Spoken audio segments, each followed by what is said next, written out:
etc. Non, docteur. Oui, j'interviendrai sur le plan sanitaire pour répondre à votre question, mais déjà ce que je voudrais dire, puisque je travaille beaucoup avec l'Alsace et la Lorraine en ce moment, le Luxembourg est déconfiné, la Belgique demain matin. Il faut savoir que les Français qui travaillent passent la frontière et donc cette question est presque absurde.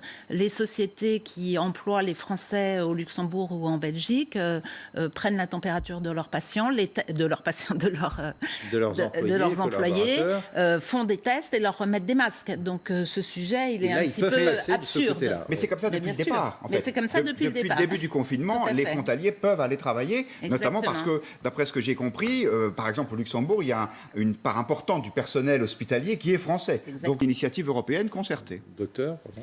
Oui, donc moi, ce que je peux dire, c'est que M. Macron, nous lui avons transmis les résultats d'une étude française de terrain, donc de médecins d'un collectif qui s'appelle Laissons les médecins prescrire, qui a été créé il y a peu de temps, après les directives successives de la DGS qui ont interdit aux médecins de ville de prescrire le Plaquenil.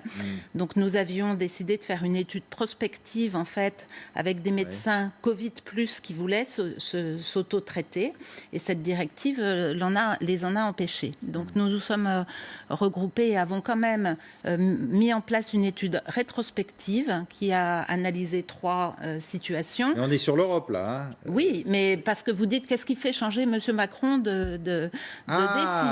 Donc moi je reviens là-dessus parce que bien sûr. Mais ça on va en reparler plus tard si vous le voulez bien parce que ça peut avoir un impact. De la chloroquine. Mais donc le président. L'hydroxychloroquine, très important. Le président lit les courriers qu'on lui adresse. Bon, le journal du dimanche et puis Olivier Véran qui dit la date de levée de confinement pourrait être remise en question, docteur. Alors moi j'aimerais dire aux Français qu'il y a des traitements en phase précoce du Covid-19. Oui. Donc cette carte ne doit pas exister. On ne doit pas se poser la question du déconfinement ou pas au 11 mai.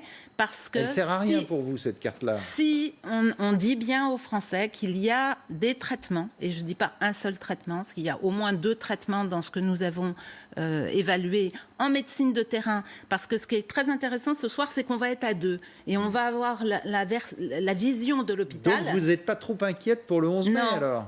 Non, je ne suis pas inquiète pour le 11 mai, mais il va y avoir des conditions. Mais ce qui est très intéressant, c'est qu'on va avoir ce soir, avec mon collègue, la vision de l'hôpital qui est effectivement encore sous tension, avec tout ce que vous dites, effectivement, des patients qui ne sont pas infectés, qui vont venir, et ça va être encore très difficile pour les flux hospitaliers, si ce n'est qu'il ne faut quand même pas oublier qu'on a vidé tous les lits d'hospitalisation privée qui sont vides aujourd'hui et que ça donne... Ils sont prêts à recevoir du monde et c'est un peu inadmissible la gestion qu'on en a faite. Et puis il y a le front qui est la première ligne, qui sont les médecins libéraux. Et aujourd'hui, on sait comment traiter. Et ça, j'espère que je vais pouvoir vous expliquer comment. Et bien entendu, il ne faudra pas faire n'importe quoi.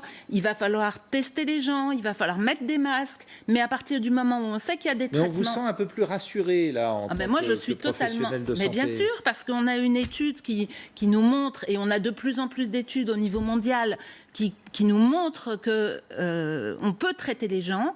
Et il y a de plus en plus de cohérence. Même les Chinois commencent à publier leurs données parce que vous savez, quand on est en état de crise comme ça... Il n'est que temps. Hein, Oui, mais je vous explique. Une publication en temps normal, on met 1 an pour la faire. On n'est pas en temps normal. Voilà. On met 1 an pour la faire. Et pour faire une publication en situation d'urgence, c'est extrêmement compliqué. Bon. Donc, ils commencent à publier. On est en mars, ils commencent en mai, pardon. Ils ont fini le coup de feu en mars, à peu près, fin mars, ils commencent à publier et on commence à voir ces résultats. Avoir plus d'infos. Moi, à l'heure actuelle, on demande des tests, mais j'informe mes patients que ces tests ne sont pas fiables. D'accord avec ça, Sylvie Briand? Il y a 2 types de tests. Il y a les tests qui cherchent le virus, les fragments d'ARN viraux, et les tests qui sont effectivement les tests sérologiques qui recherchent les anticorps. Et c'est 2 tests différents. Donc ceux qu'on a utilisés jusqu'à présent, c'est ceux qui cherchent le virus avec la PCR, et les tests sérologiques cherchent les anticorps. Effectivement, certains tests ne sont pas très fiables, et deuxièmement, les anticorps n'apparaissent pas non plus au début de la maladie. Donc nous ne les recommandons pas pour faire le diagnostic. Pour l'instant, on recommande à ce qu'on les utilise dans des protocoles de recherche, notamment épidémiologiques, pour savoir la circulation du virus dans les populations. Bon, Violaine Guérin, qui est médecin également sur ce plateau, vous n'êtes pas d'accord, vous? Non, je ne suis pas du tout d'accord. Alors, vous m'avez présenté comme immunologiste. Effectivement, je suis chercheuse en immunologie, surtout dans les maladies thyroïdiennes auto-immunes. Je suis endocrinologue et gynécologue, et je précise parce que ça sera important par la suite sur ce que j'aurai à dire également. Et puis, ce que je vais dire aussi, parce que... Bon, mais sur les tests sérologiques, non, mais je vais revenir. Ce que je veux veux juste vous dire aussi, parce qu'on invite beaucoup de professeurs, etc. Donc, je vais dire que j'ai refusé un poste de professeur pour que ce soit clair. Voilà. Donc, sur les tests sérologiques, au niveau immunité, l'immunité, elle est dans l'ensemble acquise. Il y a un point qui est très important, c'est qu'effectivement, sur cette pathologie-là, on a l'impression qu'il faut faire les tests à distance des derniers symptômes, parce qu'il y a beaucoup de faux négatifs qui sont liés au fait que les tests sont faits trop tôt. Ensuite, il y a des tests qui sont parfaitement validés au niveau mondial. Il y en a même qui sont validés en France. En revanche, la Direction générale de la santé ne les reconnaît pas et ne les valide pas aujourd'hui. Donc ça, il faut aussi le dire aux Français, parce que vous pouvez, par exemple, aujourd'hui, vous faire tester de façon extrêmement sécure en Alsace, puisqu'ils ont commencé déjà à traiter, à tester les médecins, et maintenant, ils ont assez de capacité de test pour tester les patients. Et bien entendu, c'est tout à fait fondamental dans la politique de déconfinement de savoir qui est immunisé ou pas, même aujourd'hui, il y a des gens qui ont des PCR négatives, donc qui ne sont plus porteurs du virus, et qui ont ce qu'on appelle des immunoglobulines G, qui sont les anticorps qui sont synthétisés en phase un petit peu tardive. Au début, on a des anticorps qui s'appellent les IgM en phase précoce. Quand vous avez IgM plus IgG positive, on peut encore Et alors, douter. ça veut dire quoi? Ça veut dire que si vous avez une PCR négative avec des IgG positives, vous n'avez aucune raison d'être confiné, et qu'il y a énormément de Français aujourd'hui qui ne devraient pas être confinés. Déjà, premier Parce point. qu'ils sont immunisés. Parce qu'ils sont immunisés. Et on nous dit, on ne sait pas combien de temps ça tient. Mais ça, c'est faux également, parce que... Mais oui, il faut écouter les virologues qui savent de quoi ils parlent, comme effectivement... Alors moi, je ne connais pas M. Raoult, mais quand je l'entends en tant qu'immunologiste, je trouve que son discours par rapport à l'immunité est parfaitement cohérent. Et personne ne sait combien de temps elle tient, l'immunité pour le Covid. Les immunités tiennent pour la plupart des virus. Alors, on nous a opposé le virus du sida, par exemple, avec le fait que... Mais ça n'a rien à voir. Ça n'a rien à voir, on est bien d'accord. Mais on entend un peu de tout et n'importe quoi. Mais un virus, de façon générale, permet... Je finis, s'il vous plaît. Permet l'immunisation. Et vous le savez tous, puisque les vaccins... Mais combien de temps? Écoutez-moi. Les vaccins permettent justement ces immunisations. Et pourquoi on fait des rappels de vaccins? C'est justement parce qu'on s'aperçoit que l'immunité ne tient pas toujours si longtemps que ça. Mais ça, c'est autre chose. Dans l'ensemble, non, c'est pas autre chose, parce que c'est exactement le même principe. Et si vous avez, il y a très peu de cas où on est obligé de revacciner. D'ailleurs, vous reprenez. Vous ne répondez pas à ma question. Combien de temps l'immunité pour le Covid-19? Je ne peux pas vous dire aujourd'hui. Voilà. Personne ne le sait. Si, il y a quand même des infos, mais on a les infos qui sont forcément courtes, puisque le virus a été identifié de façon courte. On ne le connaît que depuis 2-3 mois. Mais il faut quand même s'occuper de ce qu'on connaît en virologie. Mais ça, et par exemple, le contraire. Si vous prenez l'exemple de la varicelle, c'est un des seuls virus dont on sait qu'il peut effectivement reparler sous forme de zona, mais dans l'ensemble, on sait s'immuniser quand on a été malade. Sylvie Briand, d'accord avec ce que vous entendez là sur l'immunité si on a été porteur du virus? Est-ce qu'on peut avoir un certificat d'immunisation? On en est revenu en France de ça.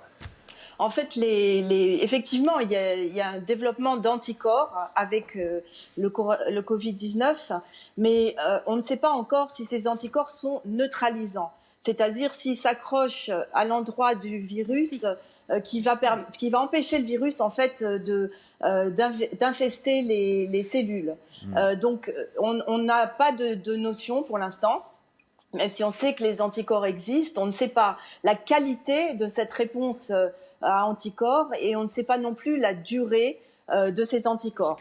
D'un mot.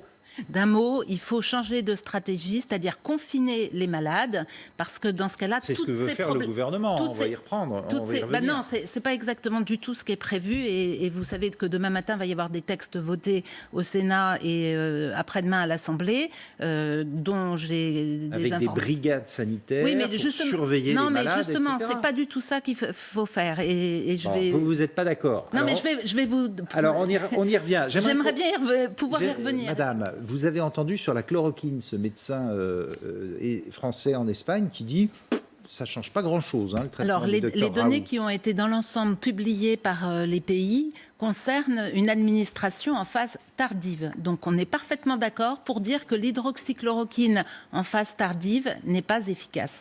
Et ce qui est très important, c'est d'écouter justement ce qui se passe quand on le prescrit en phase précoce.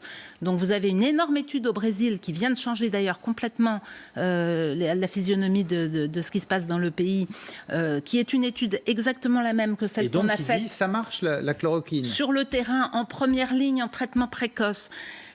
Nous, quand nous traitons, ce qui est très important à rappeler aussi, parce qu'on n'arrête pas de faire peur à la population et finalement tout le monde est dans ses peurs. La maladie, dans la majorité des cas, elle va guérir. Plus de 90%, on va guérir. D'accord ? Donc ça, c'est vraiment important de le savoir. Et alors la chloroquine change quoi ? L'hydroxychloroquine vous permet, quand vous êtes malade, d'être guéri en moyenne sur notre étude à 9,2 jours. Et ce qui est très intéressant, c'est que c'est exactement le même chiffre que ce qui vient d'être publié par le Sénégal, qui a une attitude systématique de prescrire le protocole hydroxychloroquine. 9,2 jours au lieu de, normalement ? Sans traitement, 25,8 jours. D'accord ? Donc vous voyez à quel point c'est important, parce que pendant 25,8 jours, vous êtes en arrêt de travail, etc. Puis vous n'êtes pas bien, parce que je ne sais pas si quelqu'un a fait le Covid ici autour de la table, même si c'est finalement pas très grave, mais pas très grave entre guillemets, sauf quand on est dans les complications et qu'on va effectivement à l'hôpital et en réanimation, où là ça devient très très grave, potentiellement. Donc vous dites, les études disent maintenant que ça réduit de façon considérable au Liban, le fait au d'être Sénégal, malade. plus ça va, plus on a les publications des prescriptions précoces. Bon. Et ça c'est fondamental, parce que là, toute la stratégie, là, tout ce que vous présentez, tout change si on se dit on confine les malades. On sait qu'il y a un traitement en phase précoce et les médecins libéraux, les médecins généralistes sont en première ligne. Absolument. Bon. Le problème, il va y avoir un problème, oui. Ça va être l'accessibilité des médicaments. Donc ça, j'aimerais bien qu'on en reparle. On en reparle. Pour l'heure, il est 23h et c'est le journal avec Julie Hamet. Oui. Docteur Violaine Guérin, c'est par vous, médecin de ville aussi, que vont passer ces signalements des Covid, et vous allez même être rémunéré pour ça. Ça vous gêne sur le principe ? Alors ça, c'est absolument impossible à envisager pour un médecin. Et effectivement, c'est ce qu'il y a dans l'air. Et bien entendu, c'est... Ah c'est plus que dans l'air. Vous allez toucher entre 2 et 4 euros, je crois. Non, c'est pas ça, c'est 55 euros en fait.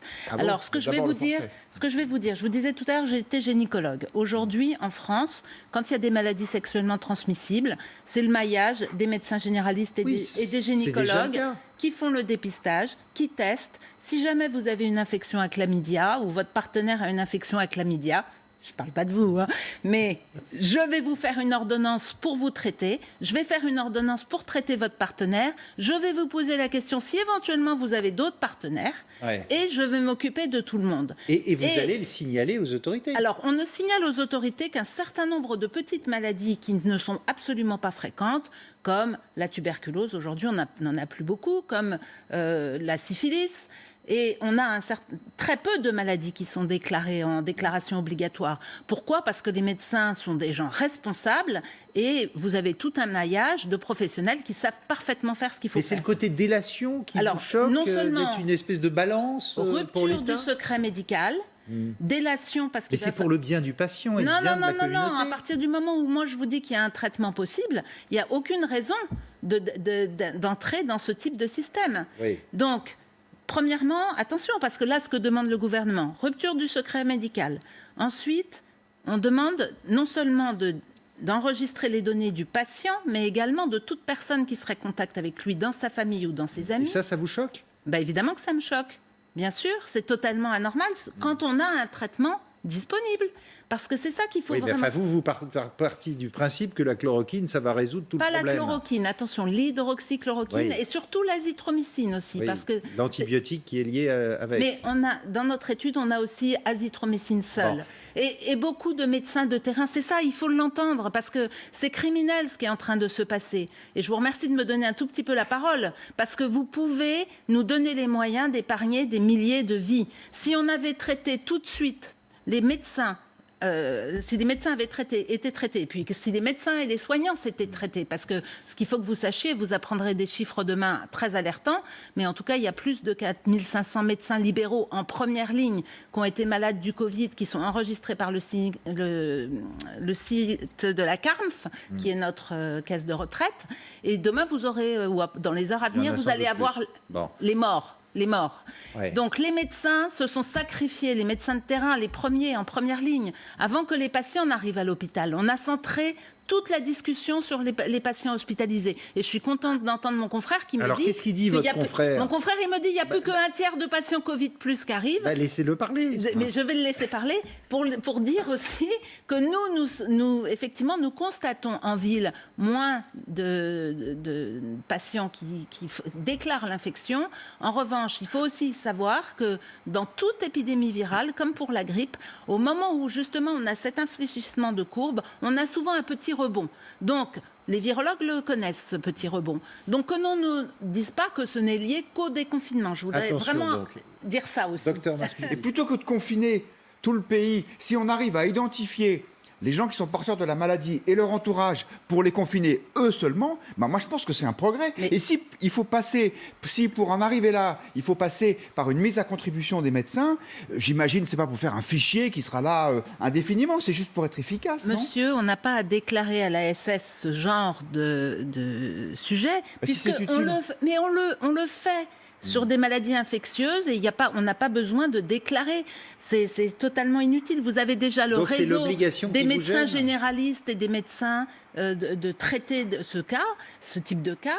Les déclarations obligatoires, je vous le dis, elles concernent des pathologies qui sont extrêmement gravissimes si jamais elles leur réapparaissaient, du genre la variole, les cas de tuberculose. Et puisque vous le faites déjà, pourquoi vous ne le feriez pas pour le Covid ? Mais non, on fait, c'est-à-dire on traite, on diagnostique et on traite, mais on ne va pas déclarer à la Sécu si vous avez une infection à chlamydia. Oui, mais est-ce que vous pouvez vous occuper de l'entourage aussi ? Parce que l'idée de cette brigade, c'est d'identifier, je vous pose juste la question, l'idée de ces brigades, c'est d'aller voir les gens qui sont touchés pour ensuite remonter la liste de tous les gens qu'ils ont pu fréquenter récemment. Ça serait un travail énorme s'il n'y a que vous qui faites ça, non ? Mais on le fait systématiquement sur les maladies infectieuses. On pose les questions, si besoin on appelle les médecins traitants, on se met en lien et on fait ce travail au quotidien. Et il y a le maillage. Et là, on part sur des dérives. Jean-Marie Le Guen, des dérives extrêmement terribles là, de contrôle des citoyens. On est en train de complètement réfléchir à l'envers sur cette pandémie.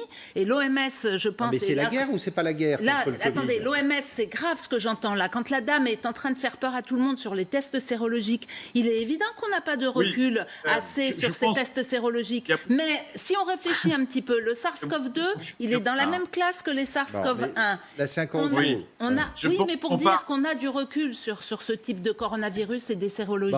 Jean-Marie Le Guen vous répond. Oui, madame. Je pense que d'abord, nous sommes au milieu d'une épidémie et non pas d'une maladie qui se retrouve ponctuellement. Donc, au milieu d'une épidémie, on est obligé de mettre en place un système plus adapté, plus collectif.